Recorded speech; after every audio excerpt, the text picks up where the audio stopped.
Good morning and welcome to the 6th edition of Inside Camp Delta. Today we're going to look at the keys that makes the car go, the quarterback, Tyler Sullivan in that group. James, talk about this group's progression from last year. I mean, it was a big, potent offense last year in Todd Cooley's system, a system that's predicated mainly on the quarterbacks. What kind of makes this group go in Tyler Sullivan and Travis Champion? The big key this year is going to be just the second year these quarterbacks have had in this system. There's three quarterbacks on this team who took snaps for us last year. Tyler Sullivan, Travis Champion, and Mo Fennell. All three of them, this is their second year here. They're a little bit more experienced with the playbook. They know what they're looking for in the reads off the defense and how they're going to adjust to the receivers' routes. It's just like everything else with this team.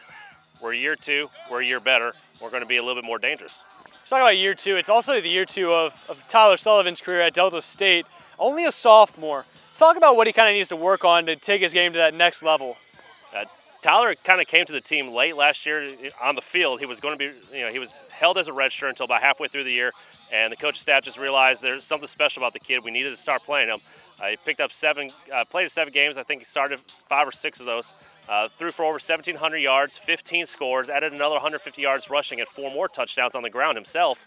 So just his maturity and his learning of the playbook and just experience that he's garnered in the fall, through the spring, and now here in the fall camp, is just going to make him a little bit more of a dangerous weapon. Last year, Gulf South Conference Freshman of the Year. And you talk about quarterback position, a position that's mainly predicated on reactions, instincts. What does Tyler Sullivan have, and what does he bring to the table on that instinct side of the ball? He's got one of the highest GPAs on the team, so you can understand that he's already a smart kid. So the learning of the playbook, the learning of what the defense is trying to do when he's studying game film, it's a very natural progression for him. He's got that smart edge. He's got that fastball off that right arm that just has a little bit of a different zip than the other quarterbacks. It makes our receivers a little bit more open. You can get it through the tight windows. He can throw a little bit deeper than the other guys. Allows us to lift the coverage off the top of the defense and try to stretch them. And this group is a very, very deep group. And in some ways that can be a benefit and a negative thing, maybe some complacency. It's not a position where you can have 3 guys play and be successful normally. So just talk about this group and kind of how they bond together and kind of work around that issue. Well, Tyler and Travis Champion are roommates, so they're spending all day with each other, and that's kind of a unique situation where number 1 and number 2, the 2 guys who are at the top of the depth chart, they spend all day with each other. They're out here on the practice field, they're in the meeting room together, and they live together.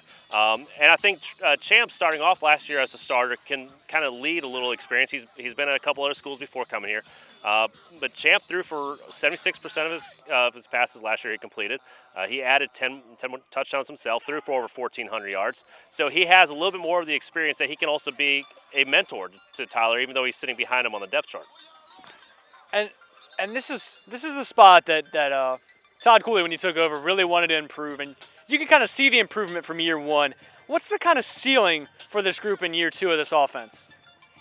I don't know if we can reach the ceiling in year 2. I think it's one of those things that Tyler's going to keep pushing where that ceiling is and push it higher as he progresses. This is just his second year. He's just a sophomore. I think he's going to set marks by the time his 4 years are done here at Delta State that really the coach staff might not have realized we could have gotten there that quick. He's just that special guy behind our center. He'll be able to set marks for career numbers here at Delta State. And just his progression is going to be one of those things that's going to be fun to watch for the next handful of years. And that's all we have for today's edition of Inside Camp Delta. I'm Scott Wyant. I've been joined by James Vallone. We'll be back tomorrow with a breakdown of the first scrimmage of the fall. You've been watching Inside Camp Delta on GoStatesman.com.